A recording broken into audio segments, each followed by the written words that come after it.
بسم اللہ الرحمن الرحیم۔ تم میں بہترین وہ ہے جن کے اخلاق اچھے ہوں۔ جو خاموش رہا اس نے نجات پائی، جو رحم نہیں کرتا اس پر رحم نہیں کیا جاتا، جو لوگوں کا شکر ادا نہیں کرتا وہ اللہ کا بھی شکر ادا نہیں کرتا۔ مسلمان کو گالی دینا گناہ ہے اور اس سے جنگ کرنا کفر ہے۔ ہر بھلائی صدقہ ہے، حیا سراپا بھلائی ہے۔ تم میں سب سے بہتر شخص وہ ہے جو قرآن کو سیکھے اور اس کو سکھائے۔ عمل کا دار و مدار نیت پر ہے۔ فجر کی 2 رکعت سنت دنیا اور دنیا میں جو کچھ بھی ہے اس سے بہتر ہے۔ دعا عبادت کا مغز ہے، بہترین توشہ تقویٰ ہے۔ سنی ہوئی بات دیکھی ہوئی بات کی طرح نہیں ہوتی۔ مومن کا آئینہ ہے۔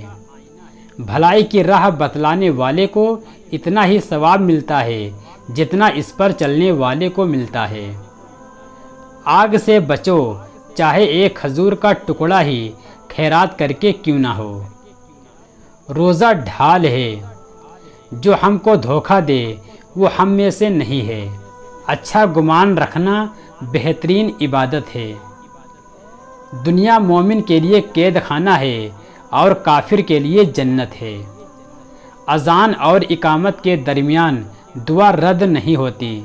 جو چیز کم ہو اور کافی ہو وہ اس زیادہ چیز سے بہتر ہے جو آدمی کو اللہ کی یاد سے غافل کر دے۔ کسی مسلمان کے لیے یہ جائز نہیں ہے کہ وہ اپنے مسلمان بھائی کے ساتھ 3 دن سے زیادہ ناراض رہے۔ آدمی کا حشر اس شخص کے ساتھ ہوگا جس انسان سے اس کو محبت ہوگی۔ جس سے مشورہ لیا جائے اسے امانت دار ہونا چاہیے۔ اصل تونگری دل کی تونگری ہے۔ نیک بخت وہ ہے جو دوسروں سے عبرت حاصل کرے۔ اوپر والا ہاتھ نیچے والے ہاتھ سے بہتر ہے۔ گناہوں سے توبہ کرنے والا ایسا ہے گویا کہ اس نے کوئی گناہ کیا ہی نہیں۔ مجلسوں کے لیے امانت داری ضروری ہے۔ مسلمان وہ ہے جس کے ہاتھ و زبان سے دوسرے مسلمان محفوظ رہیں۔ جو نرمی سے محروم ہے وہ ہر بھلائی سے محروم ہے۔ جو شخص اللہ کے لیے ایک مسجد بنائے گا اللہ پاک اس کے لیے جنت میں اس جیسا محل بنائے گا۔ ظلم قیامت کے دن اندھیروں کا سبب بنے گا۔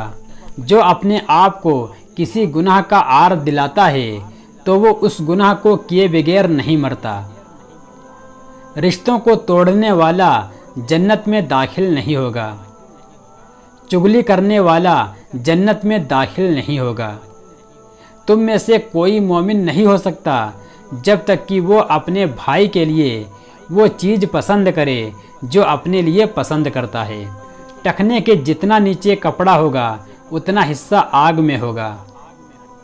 جو شخص 2 ٹھنڈے وقت کی نمازیں فجر اور عصر پڑھے گا تو وہ جنت میں داخل ہوگا۔